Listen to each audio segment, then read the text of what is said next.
playing, Lynn? I didn't think it polite to listen. I'm sorry for that for your sake. I don't play accurately. Anyone can play accurately. But I play with wonderful expression. Yes, sir. Also, have you the avocado toast for Lady Bracknell? Yes, sir. Also, Earnest Worthing is here. What's the word? Where you been since last Thursday? At the lake. Oh, what are you doing there? When one's in the town, you amuse yourself. When you're in the country, you amuse others. It's excessively boring. What kind of people do you amuse? Oh, neighbors. Got nice neighbors? Perfectly horrid. Never spoken to one of them. Who's coming to tea? Merely Aunt Augusta and Gwen. Oh, how perfectly delightful. Although I don't think Aunt Augusta's going to approve of your being here. You know, the way you flirt with Gwen is disgraceful. Almost as bad as the way she flirts with you. I am in love with Gwen. I've come to propose to her. I thought you were coming up here for pleasure. I would qualify that as business. How utterly unromantic of you. I don't think there's anything romantic about proposing. The very essence of romance is uncertainty. If I ever get married, I'll certainly try to forget the fact. I have no doubt about that, dear Alfie. Divorce courts are made specially for people like you. Hey! I'm gonna be especially for Aunt Augusta. Anyway, you're not already married to Gwendolyn, and I don't think you ever will be. WTF. Girls never marry the men they flirt with. False! True, and I don't give my consent. Your consent? Gwendolyn is my cousin. If you want to marry her, you have to tell me about Cecily. Who? Lane! What? Bring me Mr. Worthing's cigarette case. Yes, sir. Had my cigarette case this whole time? Why didn't you tell me? I was almost offering a large reward. Well, I wish you would. I'm a little low on funds. This looks like your cigarette case, but it has someone else's name on it. Of course it's mine. False. Tell me who Cecily is. Cecily happens to be my aunt. Your aunt. Yes, she's a charming old lady. Just give it back. If she's your aunt, why does she call herself Little Cecily? And why does she refer to you as Uncle Jack? Besides, your name isn't even Jack anyway. It's Ernest. It isn't Ernest. It's Jack. You have always told me your name was Ernest. I've introduced you to everyone as Ernest. You answer to Ernest. You're the most earnest-looking person I know. Well, my name is Ernest in town and Jack at the lake. And since the cigarette case was given to me at the lake, why does your small Aunt Cecily call you her dear uncle? Tell me the truth. I've always suspected you of being a secret Bunburyist. Bunburyist? What the heck is a Bunburyist? I'll tell you. If you tell me the whole truth and nothing but the truth, so help you God. Give me the cigarette case first. Explain. Mr. Thomas Cardew, who adopted me, and made me, in his will, guardian to his granddaughter, Cecily Cardew. And out of respect that you couldn't possibly understand, she addresses me as her uncle. She lives at my place at the lake under the charge of her nanny in this prison. And, where is that, by the way? Don't worry about it. Why are you Ernest in town and Jack at the lake? You're not serious enough to understand. As a guardian, I have a high moral tone on all subjects. It's my duty. However, having a high moral tone doesn't allow for one's happiness or health. So, when I go to town, I pretend to have a younger, scandalous brother named Earnest. Oh, you really are a Bunburyist. One of the best I know. What? You've invented a useful younger brother named Ernest that you can leave at any time. I've invented an invaluable friend named Bunbury, who lets me go to the country whenever I want.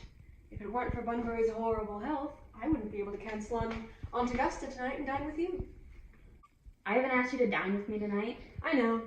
You can be absurdly careless about sending invitations. It's really foolish of you. I'm not a Bunburyist at all. If Gwen accepts my proposal, then I'm going to kill my brother. And I'll probably kill him anyway. Cecily's a little too interested in him. When you get married, which seems to me very problematic, I think you will grow to appreciate Bunbury. I think you'll come to find that in marriage, 3 is a crowd and 2 is none. Mrs. Bracknell and Gwen have arrived.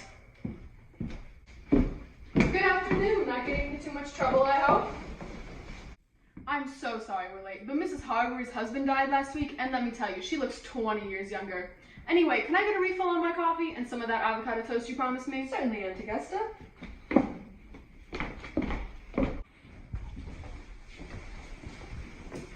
Lane, why is there no avocado toast? There were no avocados in the market this morning, sir. No avocados? How dreadful. Anyway, Aunt Augusta, I'm afraid I'm gonna have to cancel on you for dinner today. I just received a text that my friend Bunbury is dreadfully ill again. This poor Mr. Bunbury seems to suffer from curiously bad health. Yes, poor Bunbury is a dreadful invalid. Well, I must say, Algernon, I think it's high time that Mr. Bunbury decide if he's going to live or die. And besides, I need you to DJ my party on Saturday. I'll speak to Bunbury if he's still conscious, and I think I can promise he'll be feeling better by Saturday. Thank you. I appreciate it. Gwen, let's go. Sure. Now that we're alone, Gwen, ever since I've met you, I have admired you more than any other girl I've met since I met you. I know. Took you long enough to say something. I've always wanted to love someone named Ernest. There's just something in the name that inspires such confidence. I was destined to love you. You really love me? Of course, my own Ernest. But what if my name wasn't Ernest? But your name is Ernest. Yes, but what if it was something different? Like Jack? Jack? No. The only safe name is Ernest. Gwen, I must get christened at once. I mean, we must get married at once. Married, Mr. Worthing? Well, sure. I mean, you know I love you, and I don't think you hate me. I adore you, but you haven't proposed yet. That's what I was doing. Gwendolyn, will you marry me? Of course.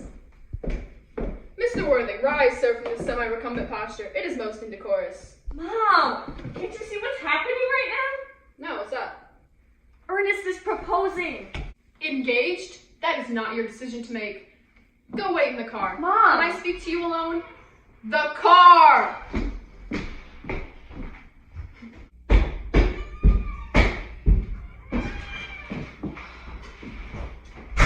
Take a seat, Mr. Worthing.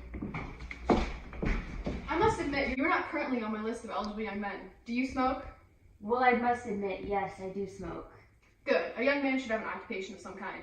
And how old are you? 24. And I think a young man who's getting married should know either everything or nothing. Which do you know? Nothing? I'm pleased to hear it. And what is your income? More than enough. Nice. Are your parents living?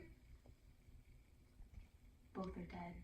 Oh, to lose one parent, Mr. Worthing, is a misfortune, but to lose both is carelessness. Who was your father? Who's to say? I don't really know who I am by birth. I was found. Found? Yes. In a coach bag. A coach bag. Yes, the late Mr. Thomas Cardew found me in a coach bag in the back of his Uber and gave me the name Worthing because he happened to be passing by Worthing Street. Mr. Worthing, I am confused. To be born, or at any rate bred, in a coach bag seems to me a display of contempt for the ordinary decencies of family life. Well, what do you want me to do? I would do anything for Gwen. Find some relatives and at least one parent.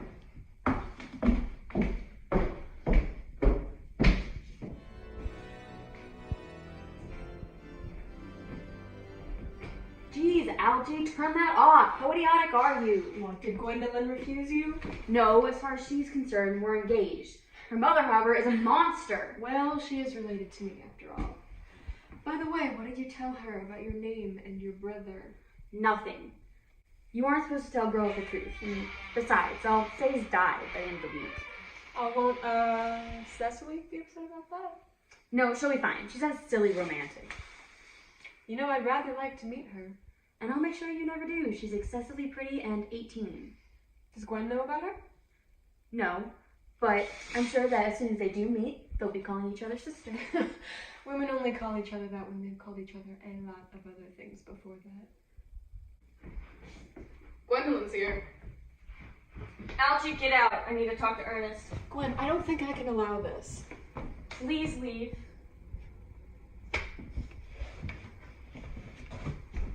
Darling, what's wrong? You Ernest, I don't think my mom's ever gonna let us get married, but nothing she can do can quench my eternal devotion to you. Gwendolyn. Maybe instead I could write to you at the lake. What's your address? The Lake House, Bolton, Hertfordshire. Can I see to your car? Certainly.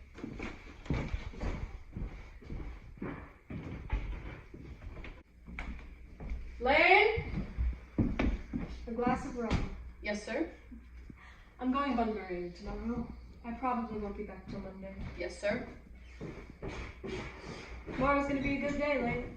It never is, sir. Lane, you're a perfect pessimist. I do my best, sir. Cecily, come do your German. But I don't like it. It's such an ugly language. Dr. Chasuble, what a pleasure. And how are we this morning? Miss Prism has a headache. I think you should take a stroll with her in the park. Yeah, I think I'll have a stroll. What a pleasure. Cecily, do your German. That's not happening. Mr. Ernest Worthing's Uber just dropped him off. Uncle Jack's brother? Did you tell him he's not home? Yes, miss. He wants to speak to you alone. Well, then tell him to come here. So you're my little cousin Cecily. Actually, I'm tall for my age. But I am your cousin Cecily, and you must be my wicked cousin Ernest. I'm not that wicked. If you aren't, then it seems you've been living a double life, and that would be hypocrisy. Well, of course I've been a little reckless. Good. But why are you here? Uncle Jack said you wouldn't be here till Monday. That's a disappointment. I'm Ubering back on Monday, actually. You know, you're the prettiest girl I ever saw. Miss Prism said that all good looks are a trap. I trap any sensible man would like to fall into. I don't think I'd want to catch a sensible man. We'd have nothing to talk about. I returned sooner than expected. My brother is dead. What a lesson for him. I trust he will profit by it. Mr. Worthing, I offer you my sincerest condolences. You know how to christen, correct? Yes? Well, I would like to be christened, myself, this afternoon, if you have nothing better to do. But surely, Mr. Worthing, you've been christened before. I don't remember it. Does 5:30 work? Great. Jack, you're back! Your brother's in the dining room. Oops! Your brother Ernest! WTF are you doing? I've come to tell you that I'm sorry for all of the trouble I've caused you. I'll try to get better. I think we should leave the brothers alone. You idiot, Algie, get out of here. I don't want any Bunburying. Mr. Worthing is leaving. Call him an Uber. Yes, sir. I'm not leaving. Yes, you are. Cecily is a darling. Don't talk about her like that. Your vanity is ridiculous, your conduct an outrage, and your presence in my garden utterly absurd.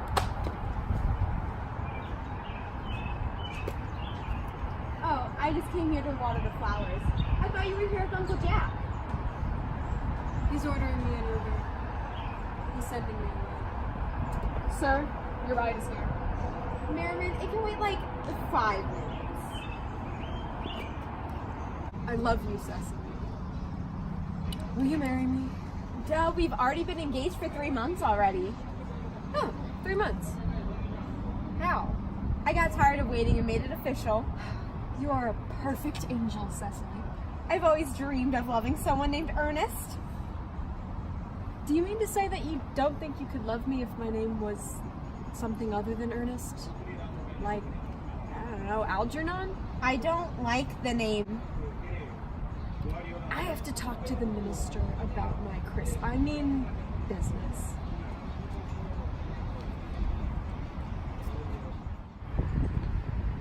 Miss Fairfax is here to see Mr. Worthing. Isn't Jack in his library? No. Well, tell him to come out here. My name is Cecily Cardew. Please sit down. Call me Gwendolyn. So, are you here on a visit? Oh no, I live here. You live here with your mother or other elderly female relative? Oh no, I'm Mr. Worthing's ward. His ward? You never mentioned he had a ward. How secretive. Cecily, I must admit, now that I know you're his ward, I wish you were 42 and quite ugly. Ernest is a good man. This doesn't seem like him. Did you say Ernest? Of course. Oh, Mr. Ernest Worthing isn't my guardian. It's his older brother. Older brother? He never said he had a brother. They aren't on speaking terms. Oh, that would make sense. So, you're quite certain that Mr. Ernest Worthing isn't your guardian? Oh, quite sure. In fact, Mr. Ernest Worthing and I are engaged. Engaged? My darling Cecily, there must be a mistake. I am engaged to Ernest. You are mistaken. Ernest proposed to me 10 minutes ago. I'm afraid that yesterday at 5 o'clock, Ernest proposed to me. I'm sorry, but I have the prior claim. Well, since then, he has clearly changed his mind. What unfortunate entanglement my dear has gotten into. Are you calling me an entanglement? Would you like some coffee, Miss Fairfax? Detestable girl, but I require coffee. Cream? No, thank you.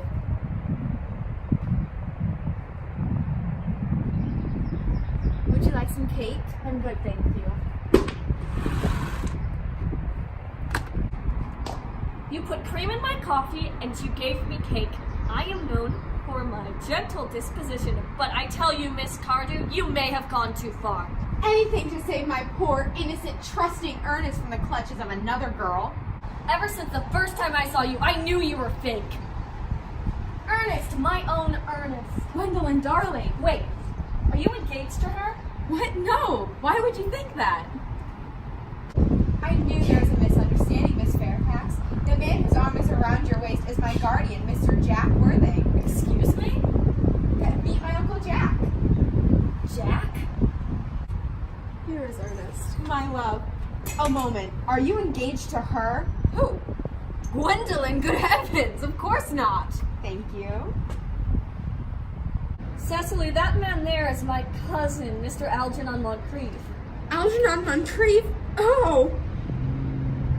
Is your name really Algernon? Is your name Jack? What a terrible lie. My poor Cecily. My sweet Gwendolyn. Call me sister. I'm afraid, dear Cecily, that neither of us is engaged. Let's retire to the house. They will not follow us there. No, men are so cowardly.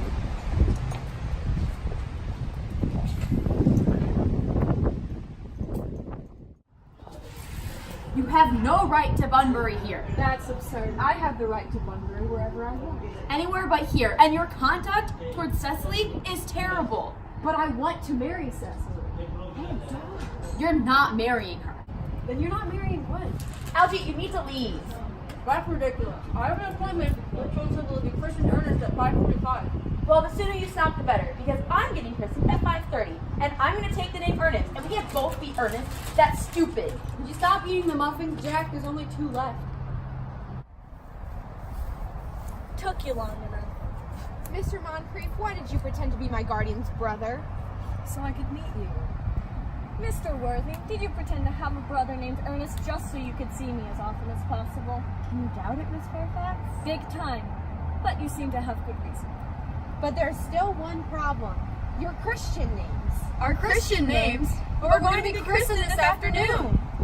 Gwendolyn, what is going on? I'm engaged to be married to Mr. Worthing. Don't talk to me or my daughter ever again. But I'm engaged to be married to her. Over my dead body, sir. And Algernon, is this where Mr. Bunbury lives? Oh, nah, he died. Oh no. How did it happen? I killed him this afternoon. Poor Bunbury, you know, he died. He died this afternoon. And who is this? That is Miss Cecily Cardew, my ward. I'm engaged to Cecily. Come to Augusta. Oh dear, I think I need a drink. Miss Cecily Cardew is the granddaughter of the late Thomas Cardew. That sounds not unsatisfactory. Does she have money? Oh, only $500,000 in the bank. That's all. Goodbye, Miss Bracknell. Oh, 1 second. Now that I think about it, Miss Cardew is such an attractive young woman, and I must give my consent. She is my ward, and she's not of age, so I must give my consent. And I say no. But Algernon's a very eligible young man. I mean, look at him. He has nothing, but he's most attractive. He's a liar. A liar? Impossible. He pretended to be my fake brother. He drank all of the coffee, and he ate every single muffin in my house. Not every single muffin. I have decided to overlook my nephew's behavior towards you. How generous of you. I still say no. Well, how old are you? Well, I'm only 18. It won't be long before she's of age. Your consent hardly matters. Well, according to her grandfather's will, she's not legally becoming age until 35. 35 is a very attractive age, but I beg you to reconsider. Then beg. When you let me marry Gwen, Algie can marry Cecily. That is out of the question. Then a passionate celibacy is all any of us can look forward to. Everything is quite ready for the christenings today. At their age, Algernon, I forbid you to be baptized. Am I to understand that there are going to be no christenings today? At the moment, I don't think any of us would benefit from a christening, Dr. Chasuble. I will return to Miss Prism. Wait, did you say Miss Prism? Yes, she's Cecily's nanny. I need to see her immediately. Call her in. Prism, 24 years ago, you left my house with a baby in a stroller. Later, the stroller was found, but no baby. Where is the baby? I don't know. That morning I took the baby in the stroller. I also had a Coach bag. I guess I placed it in the handbag. But where'd you put the Coach bag? I left it in Uber. Be right back! Was this the Coach bag? Oh yeah. I was the baby. You? Can someone please tell me who I am? Mrs. Moncrief, my sister, is your mother. You're Algernon's older brother. Algie's older brother? Then I'm her brother after all. Wait, what's my name? Oh, you were named after your father. What's the name? Oh, Earnest. Ernest? I told you my name was Ernest, didn't I, Gwen? My own Ernest! Letitia! Frederick, at last! Cecily! My nephew, you seem to be displaying signs of triviality. On the contrary, my Aunt Augusta, for the first time in my life, I finally understood the importance of being earnest.